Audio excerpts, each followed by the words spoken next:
لو مش هتعرف تبذل مجهود وتغير من نفسك عشان تربي ولادك بلاش تتجوز. لو حضرتك زوجة وام ابعتي الفيديو ده لزوج حضرتك او اعملي له منشن، ولو حضرتك زوج واب ابعت الفيديو ده لمرات حضرتك او اعمل لها منشن. هو احنا قدوة لاولادنا؟ سؤال مهم جدا محتاجين نسأله نفسنا. فكرة ان ولادنا بيشوفونا مش بيسمعونا. بنعمل ايه لولادنا عشان يقدرونا ويسمعوا كلامنا ويحترموا الكلام اللي احنا بنقوله؟ كل واحد فينا بيبقى زعلان قوي ان ابني بيتصرف تصرف غلط وانا متضايق، وابني بيعمل كذا وابني بيعمل كذا. خدوا بالكم، ولادنا مركزين معانا جدا، ولادنا بيراقبوا كل تصرف احنا بنعمله.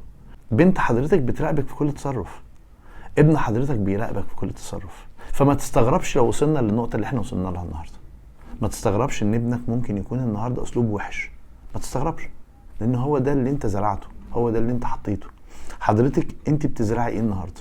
ابنك او بنتك حاكمين عليك من قبل ما تتكلم. اللي انت هتقوله ده انت بتطبقه ولا لا؟ ولادنا بيقارنونا. خد بالك، ابنك بيقارنك بكل اللي حواليه. خدي بالك، بنتك بتقارنك بكل اللي حواليها. ولادنا بيحطونا في مقارنات، ده غصب عنهم مش بمزاجهم. فخد بالك، محتاجين نغير افعالنا، محتاجين نغير افعالنا تجاه ولادنا، محتاجين نقول اللي احنا بنعمله ونعمل اللي احنا بنقوله.